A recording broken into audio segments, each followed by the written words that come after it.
Welcome everybody to the Morning Update Show. I'm your co-host Trey Holiday. And you guys, as you can tell, we're doing it digitally for you guys this week, bringing it to you from the digital sphere. I'm throwing it right on over to my guy, Big O, I think this it's way. Okay, there we that. go. I think it's All right, that there way. we go.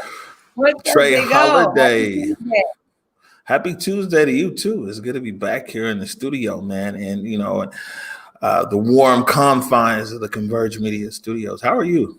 I'm well, man. Holding it down, bringing the home studio in for the viewers. I see you changed the setup today. All right, I Yeah, see you you. know. I see you. That's what's up. Lots of news out there today. And actually on today's show, go over a few things. We're actually checking in with Kun down there about what's going on at Rainier Beach High School. The new post office opened there in the CD on Union. We've been labeled an anarchist jurisdiction, so we'll talk a little bit about that with Mike Davis. Louisville has declared a state of emergency around anticipation of the Breonna Taylor grand jury verdict. We check in with some reporting from the Seattle Times about Manuel Ellis. T-Dub, your girl, she's up there, Capitol Hill, working on that mural. And of course, the big news today, the vote. The veto override vote. And before we jump into everything, also a somber milestone, over 200,000 COVID deaths in the country. So, and rising. And so it's a lot going on. Yeah, absolutely. I'm glad that we're able to bring the news for the people. Oh, let's get into it. All right. So yesterday, yesterday we talked about what was going on out there at Rainier Beach High School and how there's this other group that's basically putting information, what the people in the South are calling fake news out there, trying to get people to get Rainier Beach High School certified as a landmark, so they can't get a brand new high school, only a renovation. But the community really wants a brand new high school. And so we played some footage yesterday from Paul Patu. Right now, though, I was able to get Kun. Let's see if we can add him in there. What's up, Kun? Hey, how y'all doing? Well, how are you? Grand Rising, brother. Doing good. This is going so far so good. Maybe we only got a few minutes here. We ran something yesterday, kind of with the event that was out there at Rainier Beach. Maybe you could tell everybody what's going on out there at Rainier Beach High School. It's a little bit confusing because landmark actually sounds like a good thing, preserving something like a landmark. Well, first of all, I want to thank you guys for capturing that footage, and that was actually an event that I had convened last Friday at 6 p.m. just to kind of bring community together. As you guys know from C-Spot over the years, I've kind of been a purveyor of good information.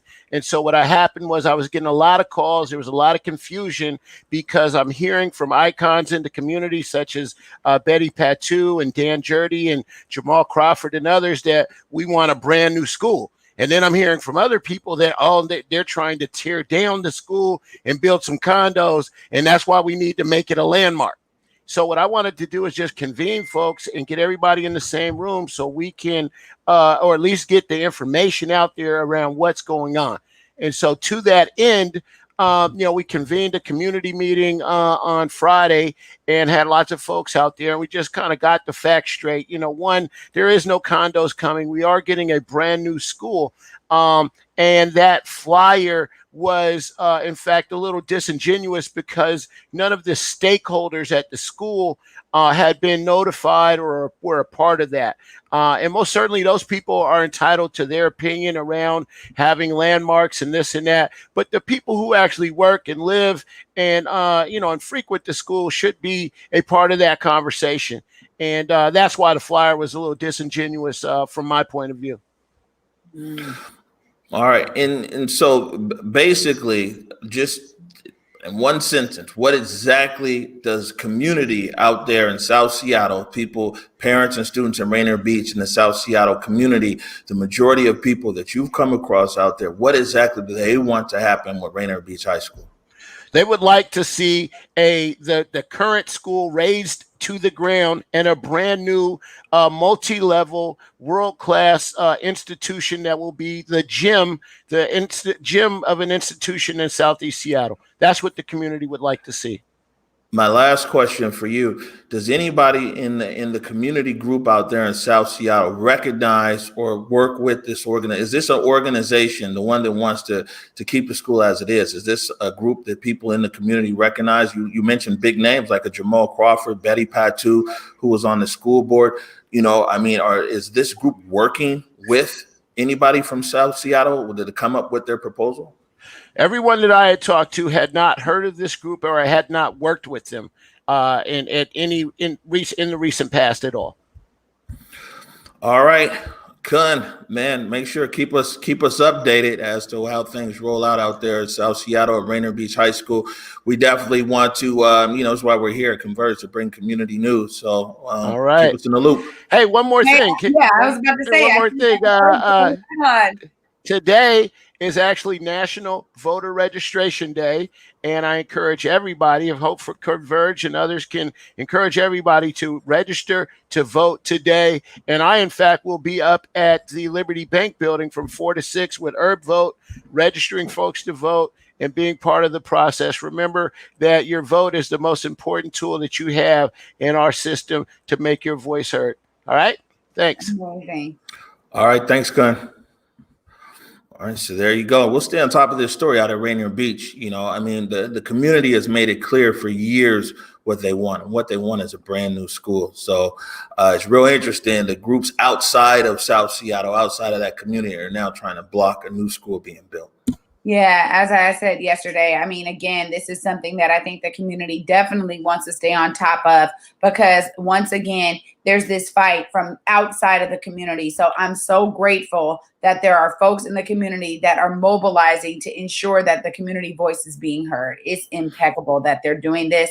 And I'm so glad that Kun was able to bring some light to this issue.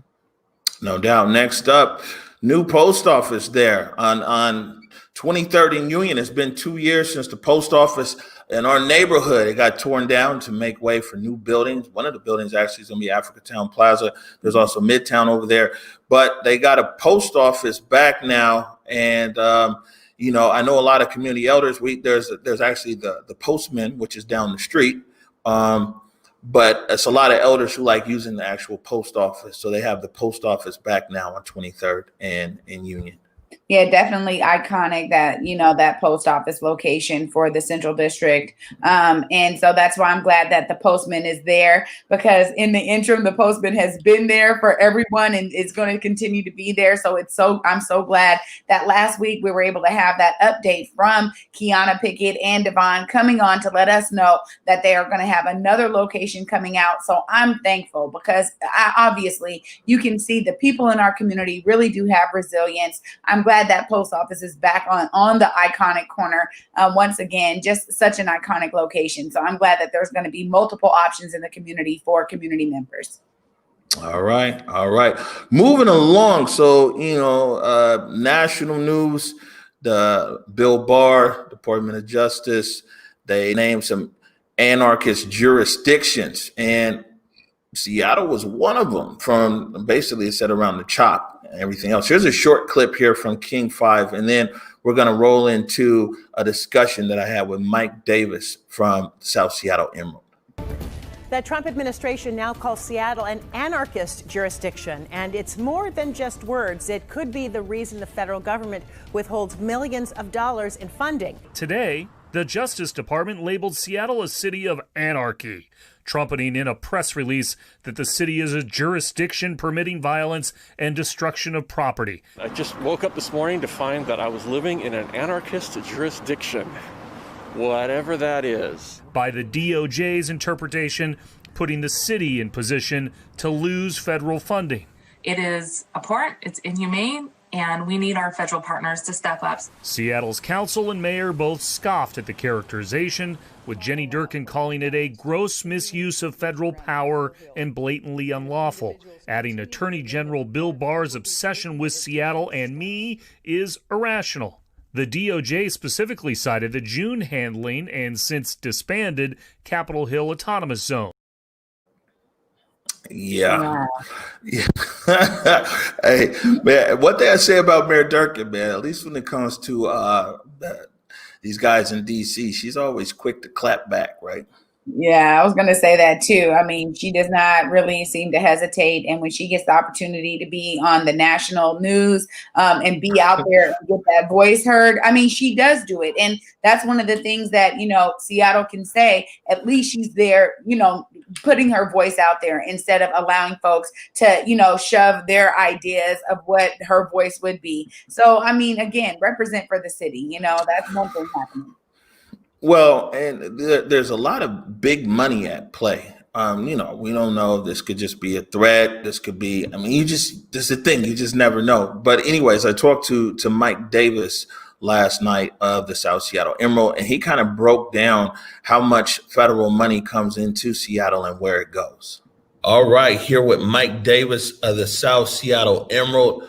Mike, man, I'm going to go ahead and jump right into it. Big news day today. One of the things that came out, Seattle is an anarchist city, along with Portland and New York, Trump administration says. Tell us all about it, brother. Yes, Donald Trump has given AG William Barr the power to declare any city that he wants to be an anarchist city. He called out Seattle, Portland, and New York.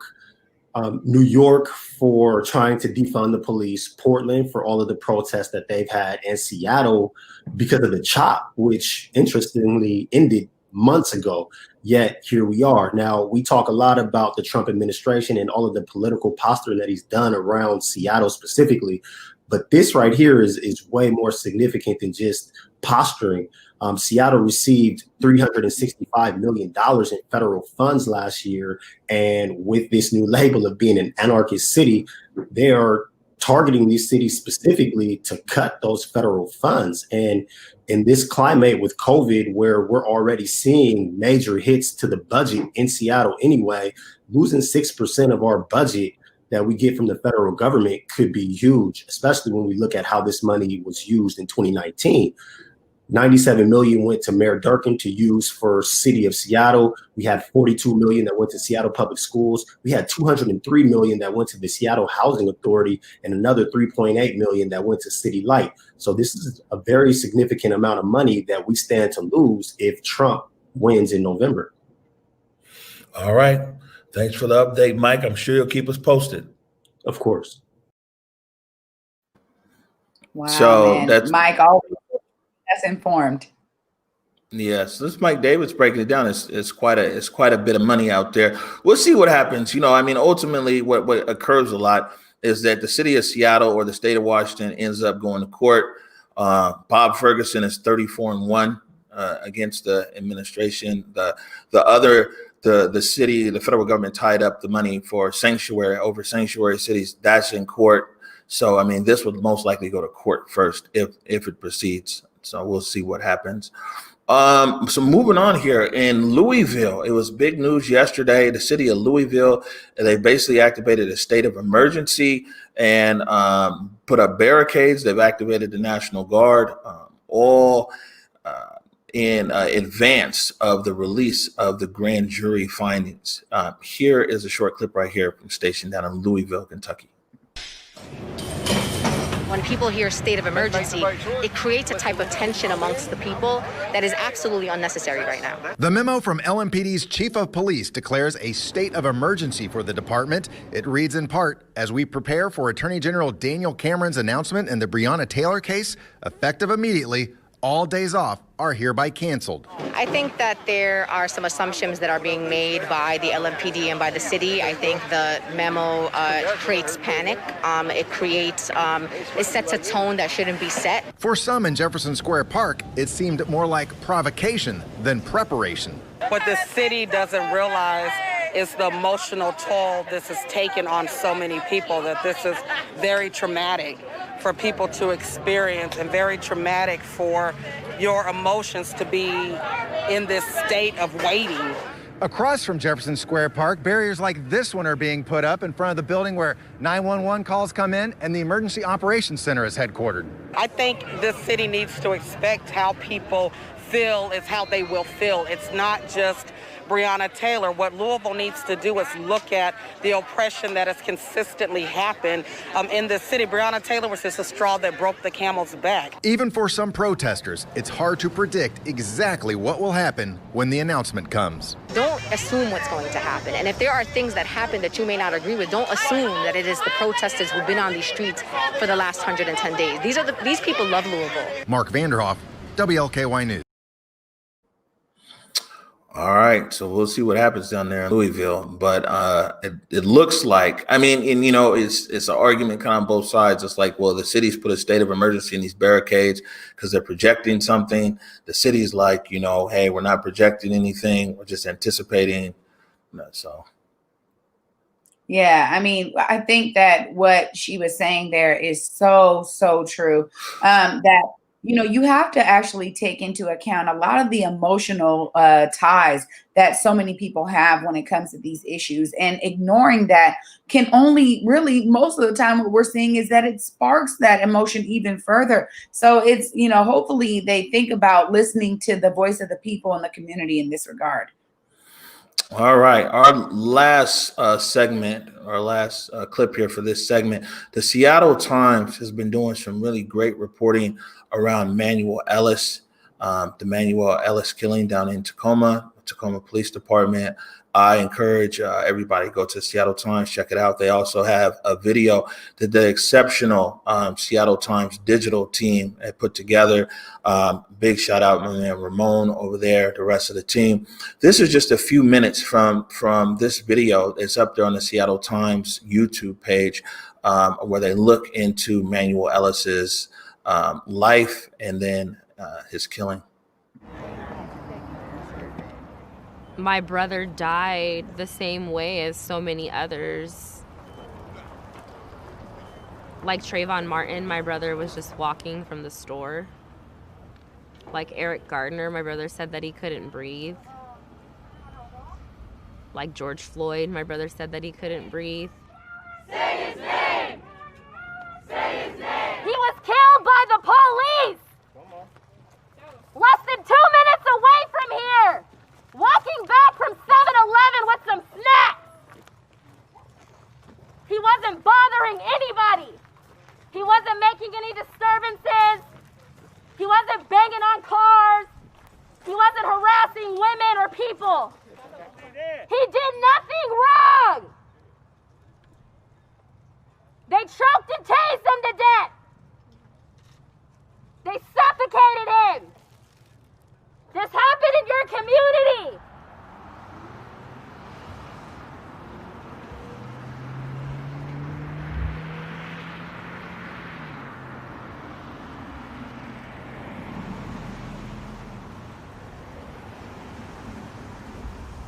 I pulled up behind the police officer and I seen Manny walking normal, nothing was happening. The passenger police officer opened his door like really hard, like just aggressively knocked Manny down with his door, and the passenger police officer jumped out. They're tasing him, and I'm just like parked behind there the whole time. They're like on top of him, just like, fighting and like tasing him. He was saying, "Sir, I can't breathe, sir." He was just walking from Revival, playing the drums, to home, eat his little dinner, to the store, get his snacks like he does every other night. He didn't slam no police car, he didn't bang no window, he didn't do anything but men walking while black. We are standing right now at the doorstep that Manny Ellis left on that fateful night. His family has been heartbroken since March 3rd. They have searched for answers. They have searched for truth. They have searched for some amount of transparency. And all they have ended up with from the city, and all they have ended up with from the county, is misrepresentations and false narratives about who Manny Ellis was.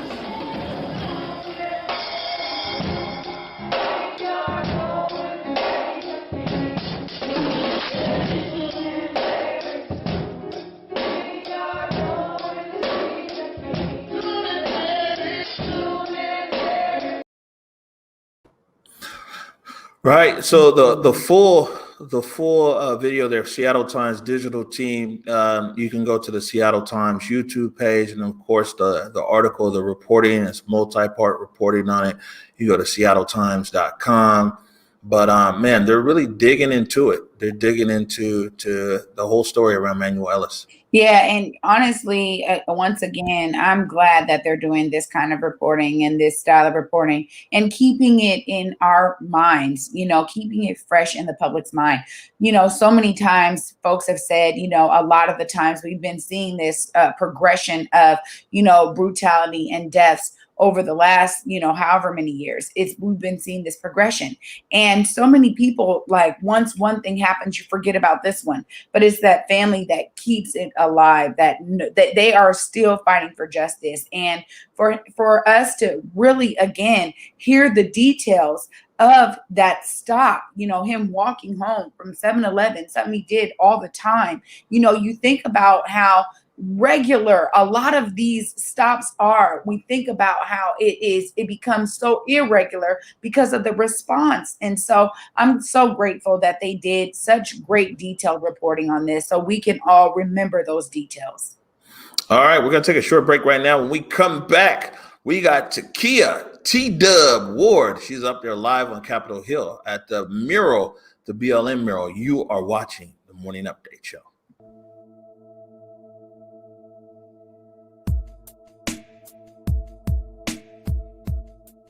Converge Media produces culturally relevant content for Black and urban audiences.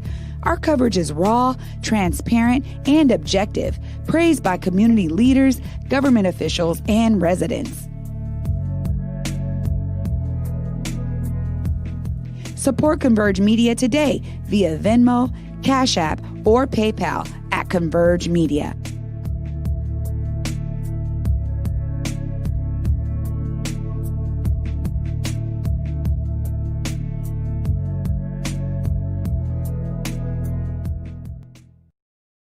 All right, we're back with Takiyah. Can you hear us, Takiyah? Sorry. Hey, what's going on, peoples? Hey, there you go. That's what's up to T-Dubs in the house? T-Dub in the building up there on Capitol Hill. How are you today? We're doing good. The sun decided to shine on us, and so we are out here on site, as you can see behind me, at the removal of the original Black Lives Matter mural. The collective, myself included, is working with the city now to make this a permanent landmark. So we're all super excited to come out here and do it a second time around. What changed what was the agreement? How did you and the city, how did your group in the city come together? Because I know not too long ago, it was quite a bit of distance between the two. Yeah, so obviously, we did this thing just off the strength of the movement, off the strength of the, the message. We didn't ask permission, obviously. And so, I think the energy and the traction and the attention that this thing got definitely forced the city to kind of look at it a different way, as far as whether or not it should be removed from there, whether it should become a permanent landmark, or, what the movement stands for, what Black Lives Matter actually means, and the actions that can be taking place to make sure that that is a true statement. So, we got in the waiting room, we got in the deliberation room with individuals from SDOT and from Office of Arts and Culture about what it could look like, for an amicable relationship, collaboration between us, the artists, and the city, on making sure that this thing, gets done the right way and stands the test of time. And so, we went back and forth on a lot of different things. Of course, accountability for some of the events that took place, with the mural that sort of, exacerbate the deterioration of it, was definitely important for us to make sure that the city, held themselves and let the public know that they were accountable for, some sort of missteps that took place. We were happy about that, and compensation, of course, for the time and the energy on the second go around is definitely important for us as well. And so, and also including ownership. We still own art, so it's definitely important for us to have three things kind of laid out. And yeah, so we got what we needed from the situation, and we're super excited to come back out. Right. And so we're looking at some video right now that Bobby Still shot this morning. It looks like a lot of machinery and things like that. Can you tell us exactly what the next steps are on this mural? For sure.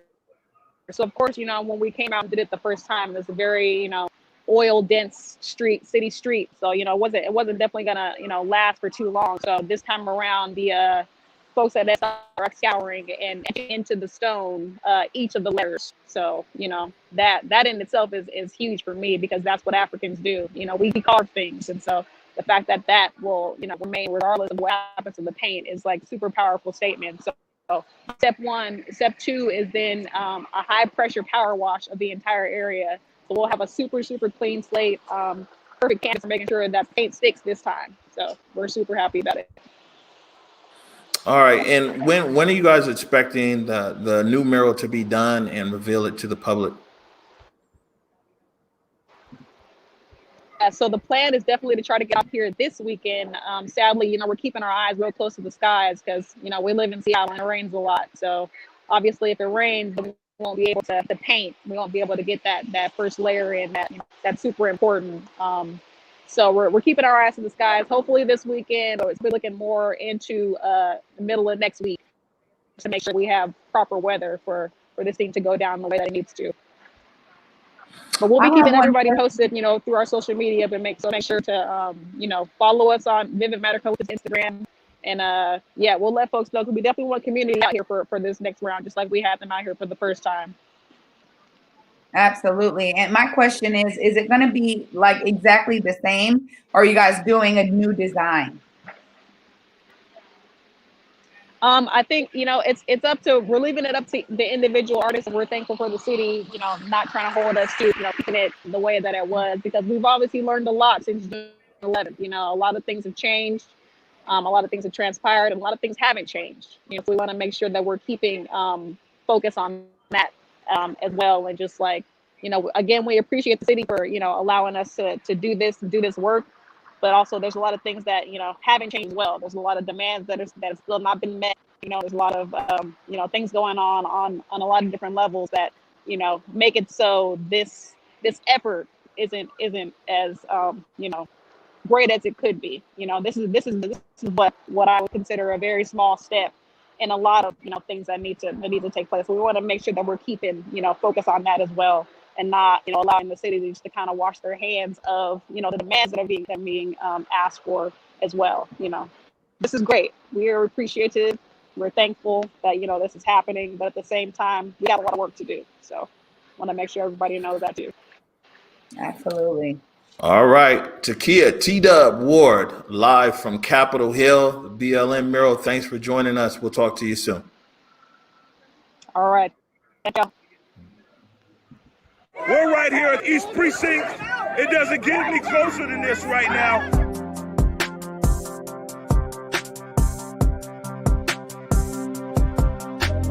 Converge Media produces culturally relevant content for Black and urban audiences.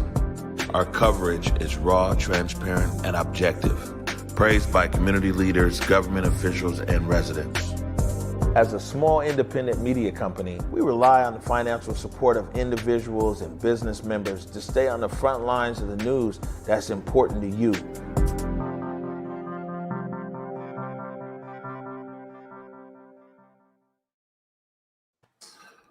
All right. Welcome back to the Morning Update Show. My name is Omari Salisbury. And I am Trey Holiday. Hey. You know, this is kind of, I don't know. I mean, this is kind of cool, but it's different. You know, I mean, like your energy is still transmitting over the internet to my screen, but it's a totally different energy, you know, when you're in the room. Oh my gosh. You know, I was thinking the same thing, and I'm like, look at his amazing light. Oh man. I told you. Over here. You know what I'm saying? You're all the way popping, bro. I'm missing that studio light. I told you yesterday, I was like, hey, Trey, you better get ready, because when I get back to the studio, the light game is popping. Yeah, you're ready. I'll be ready tomorrow. I'll be better. This is awesome, but I do miss you too, my friend. That's what's up. You know, I missed the segment earlier, and, you know, we were kind of a crunch for time, but I wanted to bring this up here.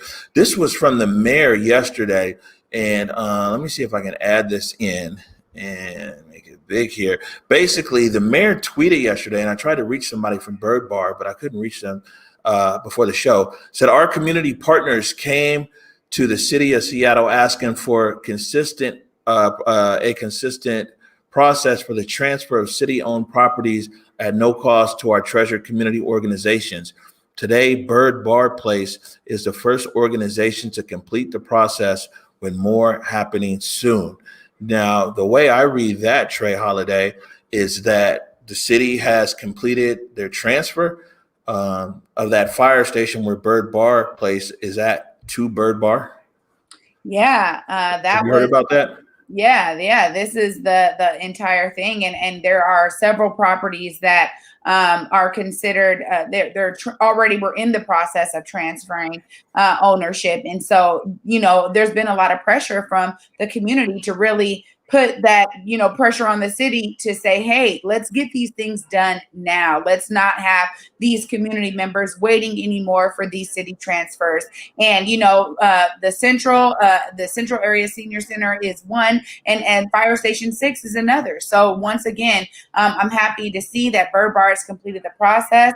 I think that there's been a lot of kind of tug and war between community groups and the ones that are really looking to own these transfers, and some of the things that have happened with the city. So this is a great first step. I think it has taken a very long time. And again, this pressure to make sure that these other properties also, swiftly go through this process, that it's not arduous, that it's not full of bureaucracy, but that it is something that is built with the community in mind and keeping them at the forefront of these practices that are going to allow these transfers to happen. It's been a lot of kind of bureaucracy, unfortunately, to make it this long, but I'm happy to see that it's moving forward, and hopefully we can say the same very soon about the Central Area Senior Center and Fire Station 6.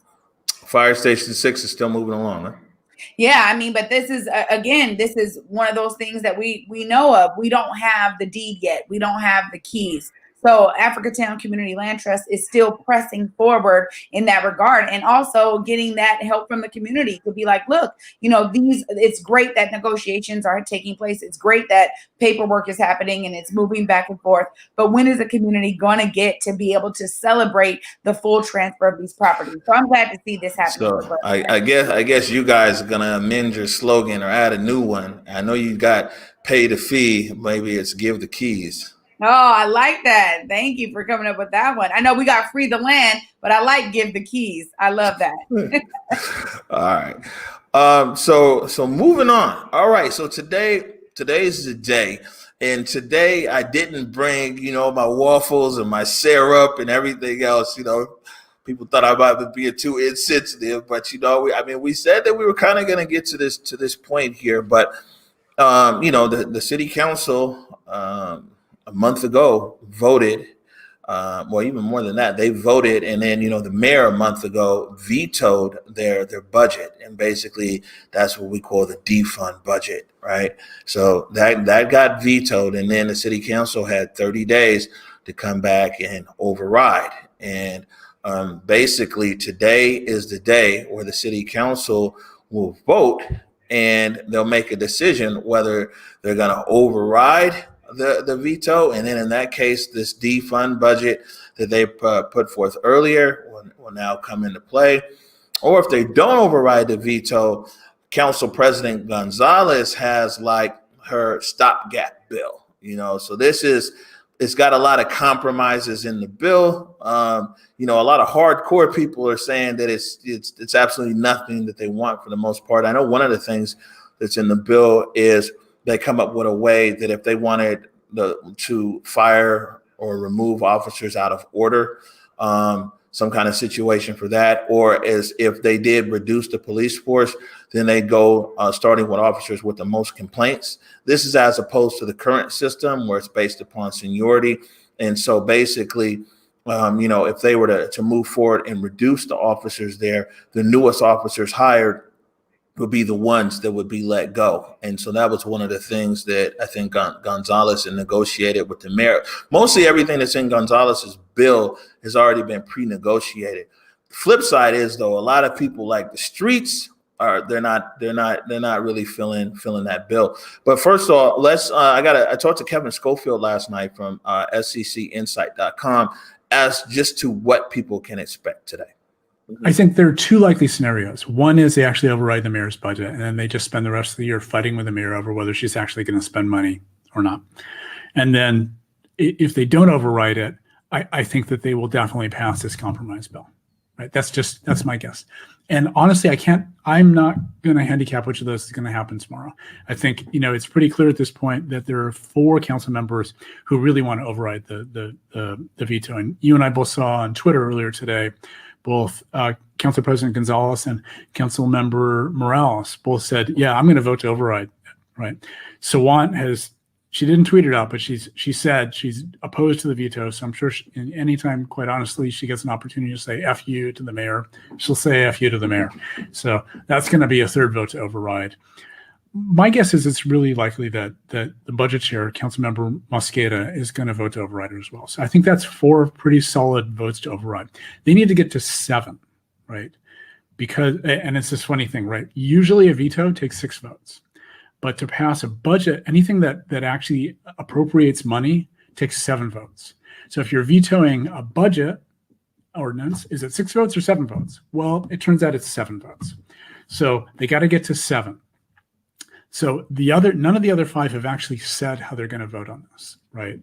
And I think a lot of people are handicapping it, saying that Juarez and Peterson are the most likely to vote to sustain it. And that leaves Lewis, Strauss, and who am I forgetting? And Herbold. Lewis, Strauss, and Herbold.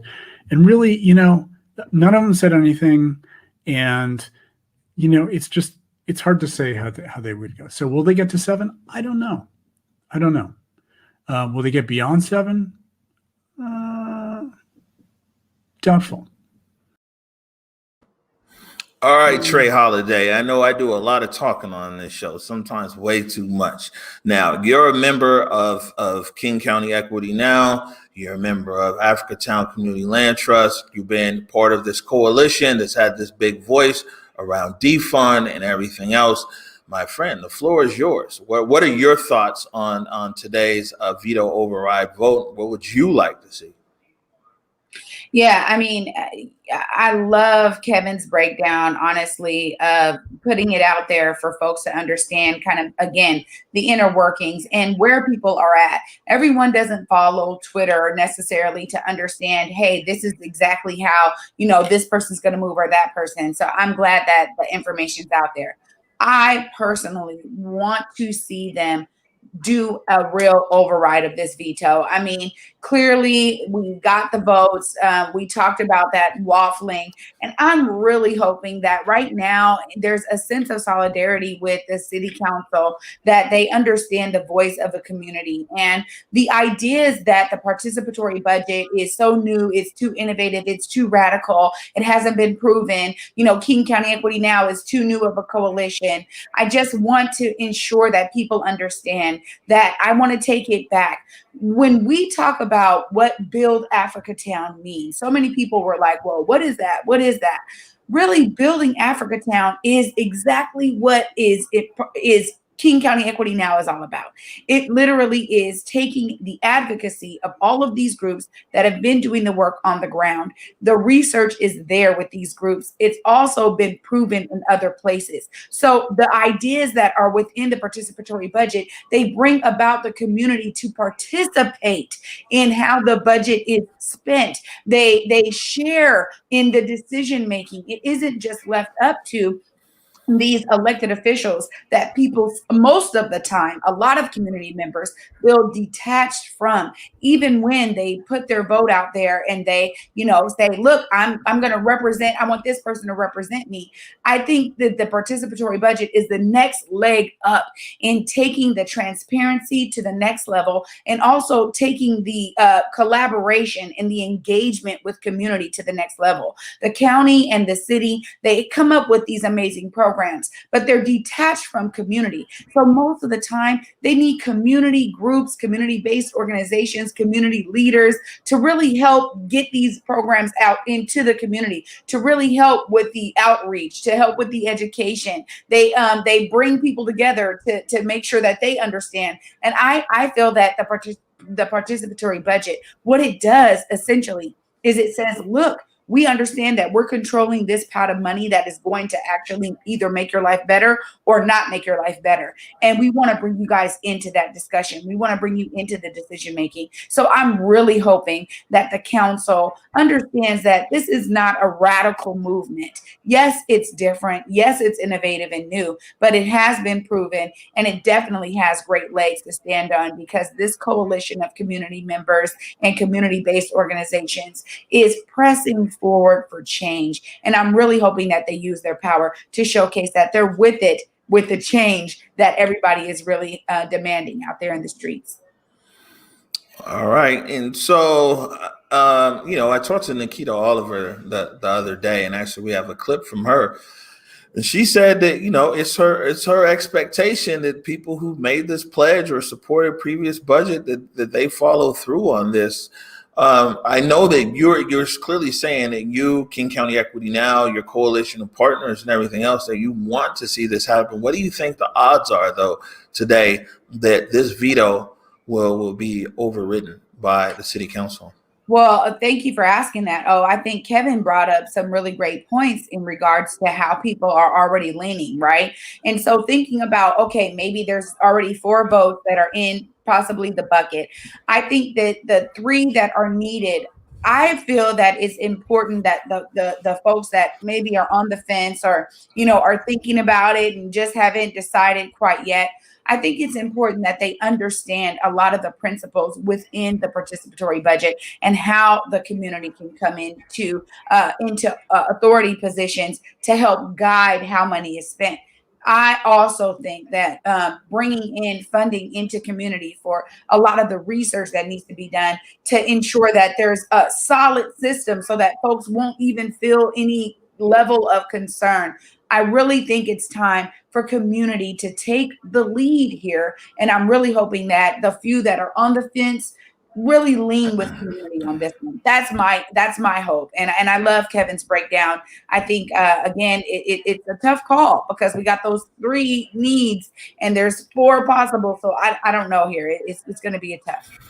Do you feel that city council members who made that pledge and promise early on, do you think that they might have misspoke? They might have been more emotionally driven by social media and then went back to their districts and heard a different song and dance from their constituents. And now that's what maybe has them on the fence on this? Well, yeah, I do think there was a swell of emotion that was taking place at the time of, CHOP and so many protesting events happening. But I do feel that their sentiment to go in the regard of community is actually very sound. And, now isn't the time to say, look, guys, I understand that this is what the majority of the people want, but it isn't what my district wants. And, they're too concerned. I think now is the time for them to use their position of authority and say, you know what, guys, I want to show you how it's done. Let me bring those who were in my district that have been on the fence about this or have been against this. Let me actually work within community to show you how this is done. And I think that that's what they have the opportunity to do right now. I'm really hoping that those who originally voted for this are standing on their laurels and understanding the reason why they made that initial vote. It wasn't just about emotion. It's also because it is just right now the right thing to do. Let's change the way we do business here. And I think that this is a great first step in the opportunity for them to showcase that they're about that work. All right. And here's a tweet here from Council Member Gonzalez, Council President Gonzalez says, I intend to vote to override the mayor's veto at tomorrow's special full council meeting. This morning at council briefing, I stated that I stand by what council did this summer, and I continue to believe that these are the right policy choices. I will continue to support divestment. All right. What are your thoughts on that? Once again, what a great example of somebody who is like, look, I voted the right time. I was right the right time. The very first time that I did this, I know what I'm doing. And I do believe that community has the solutions. I think that she is setting an example for the rest of the council. Anybody who made the initial vote and is now kind of on the fence, I think she's making a great example of what it means to stand by your initial vote and stay in solidarity really with community. All right. Well, and then like I said, I talked to Nikita Oliver. This was the other day. My question to her though was, what is the state of this defund movement right now? And this was her response. We're at where we're at. You tell me, where is this whole defund movement right now? And where do you guys pick up the pieces from here, especially if the city council does not overturn the veto? Yeah, in terms of being in the position of needing to override the veto, I think we're exactly where we expected to be. Absolutely no one that I organized with thought that the mayor was going to accept the package that the Seattle City Council sent to her. In fact, our expectation was that the 7 council members that voted for the 3 packages that include investments in community, as well as the very small, very meager defund of Seattle Police Department, which I think is about 2%, that we pretty much expected to need to go to an override vote. So the communication to council members has to be, we expect you to hold the line. You didn't even meet the level of the demand of the movement, which was 50%. So we definitely, absolutely expect you to hold the line on this very small step in the right direction. I think that council members being committed to making that override shows that the movement and community members that they've been talking with, that they understood that from jump. And I hope that they understood that from jump, because many of us did. That being said, them voting for an override, I think, is exactly what they need to be doing, because it shows the movement that they are committed to it as we enter into the 2021 budget cycle. And we need to know that what city council members said in June and July is actually the truth that they're actually committed to. Man, yeah. So, I mean, clearly, I didn't expect to hear anything different from Nikita Oliver, and actually following her tweets the last few days, and even this morning, they're definitely trying to put the pressure. And actually, Jake Grabrot, he dispatched over there to City Hall. There was some people demonstrating outside of City Hall earlier. We expect people to make some noise today. One thing I will say is that whatever side people are on this issue, this has moved swiftly compared to other places in America, across the country. And I mean, when you look at what's going on in other cities, this whole thing, when you talk about like protest to legislation to a vote to a veto, and now maybe an override, it's September right now. People really took to the streets the last few days of May. I guess you would probably say June. So July, August, September, 90 days out here. This process has moved swiftly. What are your thoughts, though, on the speed of it? Do you think that sometimes haste might make waste? Well, I think that, it's actually been too long, right? So right now, what we're seeing is there, I saw something the other day where it's like, we're trying to play catch up, right? There's these events that are happening, and policy is so far behind all of the ways of the world, the zeitgeist. I say zeitgeist all the time, the sign of the times we're in right now.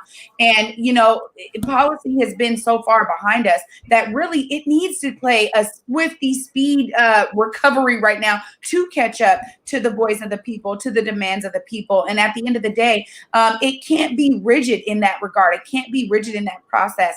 I think Seattle is really showcasing to the rest of the nation how to get things done. And that's why there has to be a strong coalition of real, collaborative community folks that are here to say, look, we're not just expecting our elected officials to do this work, to take up this mantle. We know that we have to be at the forefront of this. We understand that it's imperative that we be at the very beginning and that we be at the foreground. So that's why I'm loving what Nikita said. And I think that the swift nature that we're seeing right now is needed, because policy has been so far behind, and it has a lot to do to catch up to the whims right now, the desires, the demands of the people.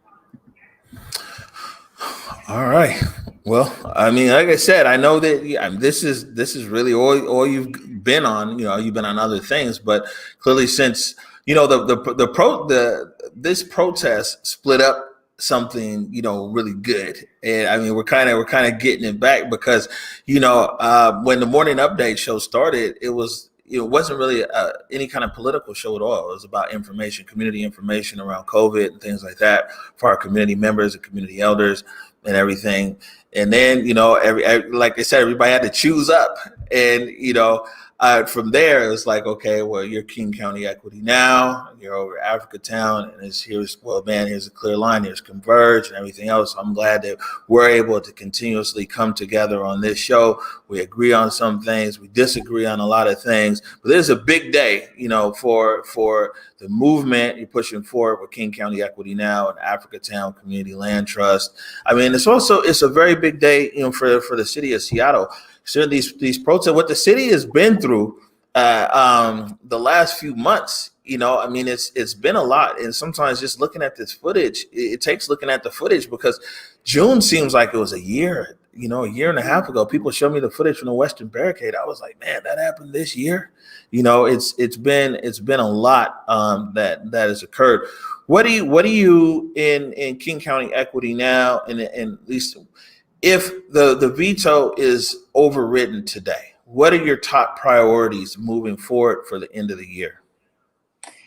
Yeah, so it's really about so much of what I focus on is about the mobilization and education of community, right? And so being really ahead of the creative department that is really building at King County Equity Now, and we're still working with Africa Town Community Land Trust. For me, so much of this is about making sure that the organizations that are part of the coalition feel supported, that information about these organizations is coming out into the community, that they're being uplifted and being showcased in the manner that they deserve. That's what the King County Equity Now wing really wants to bring for those organizations that are part of the coalition, and also educating our community on the next steps forward. Because for me, that's where I come in. It's like, look, what is the plan? Let's make sure that's getting out to community members. Let's make sure they understand how to engage with us, how to connect with us, how to bring their brilliance into the movement, how to move things forward. So that is where a lot of my energy will be focused. And I know in terms of the movement, it really will be about, okay, what is it that we can do right now? How can we continue to get funding for these research projects that need to happen, for a lot of the things that participatory budgeting was going to bring funding into? Let's figure out if there are some new innovative funding measures that we can use to bring funding into those movements, regardless of what happens today. All right, and it's a new budget. The mayor is unveiling her new budget, I believe, in about a week for the 2021. So these budgets are now coming right up against each other. What's the plan if the veto doesn't get overridden, and then the city council members just go ahead and sign off on Councilmember Gonzalez's backup bill?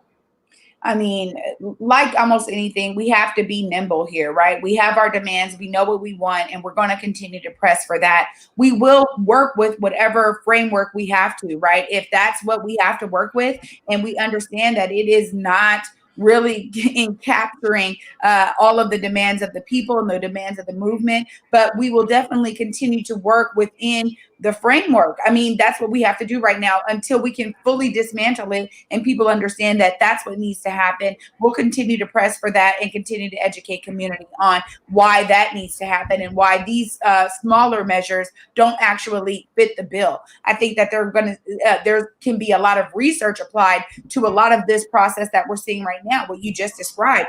The swift nature of the process, how, things are kind of flip-flopping a little bit. City council, now this veto, now some, are saying, yes, we'll override, some haven't really said yet. But again, I think that showcasing this entire movement for younger folks to understand, this is how you bring yourself into the movement. This is how you deal with the political wing of this movement. So I think that there's a lot of work that can be done inside of King County Equity Now to educate community members on that and to continue to press for the demands, because it's not stopping, that's for sure.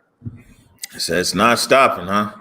Not at all. I mean, the momentum is here, man, for real. And I love when people are adopting the language of, new normal. And, when I remember when KY King Garrett first said it to me and just said new normal rooted in equity. And I thought, Man, boom. That's the phrase, and that's really where we're moving. Africa Town has been doing this in the CD and beyond, and I think that it really represents a kind of model, and we're seeing that right here in Seattle with King County Equity Now. So, oh no, not stopping, brother. All right, well, man, let's see what happens. And today at 3 o'clock, around 3 o'clock ish, it goes. Man, we're gonna start our live coverage around the public comment and then as well as the vote. So 3 o'clock, we're gonna carry the meeting, and if people haven't seen those meetings before, they get interesting, especially over Zoom. It's crazy how many people are talking on mute and everything else. But it's important. It's a part of the process. And even though it's on the Seattle channel, we're going to carry it here on Converge as well, so people can see the process. Then after the vote, no matter how it goes, we're going to have some reaction and feedback from Nikita Oliver, from Sean Glaze, from Mike Davis, from the South Seattle Emerald, from Erica Barnett, from C is for Crank. So we got a nice panel that's going to be assembled. We're doing it all live. So that's today, starting around 3 o'clock through the public comment and then the vote. And then as soon as the vote ends, we're going to get the panel going, man, and see what the people, and Nikita always got a lot to say. And so we'll hear from her as well as some of my colleagues in media. Well, so exciting, man. I so wish I could be on the panel with you guys. I'm going to be missing it, man. I got meetings back to back today. Otherwise, I would have been there. So I'm excited that you guys are going to be having this coverage. It's going to be great to hear people's comments after this vote. Yeah, I'm looking forward to it. So wherever you are viewing the Morning Update show right now, you'll be able to view the live show later on today as the city council votes. Trey Holiday, I'm already standing up over here in Studio D. Today. Yeah, we good looking out, Jordan, on these desks that go up and down over here. So I'm already standing. Any words before we get out of here today? Man, make it a great Tuesday. Come on, council members. You guys got this, man. Stand strong. Stand strong. Vote with the community. There she is. Hey, as far as the Morning Update show goes, until tomorrow at 11 a.m. Peace. Lift every voice and sing till earth in heaven ring with the harmonies of liberty. Let our rejoicing rise as the listening skies. Let it resound loud as the rolling sea.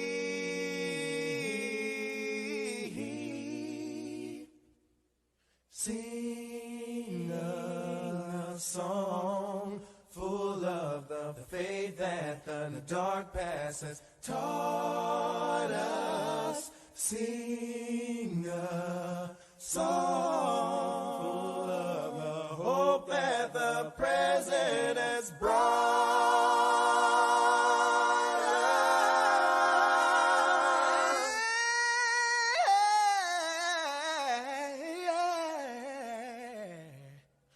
Facing the rising sun.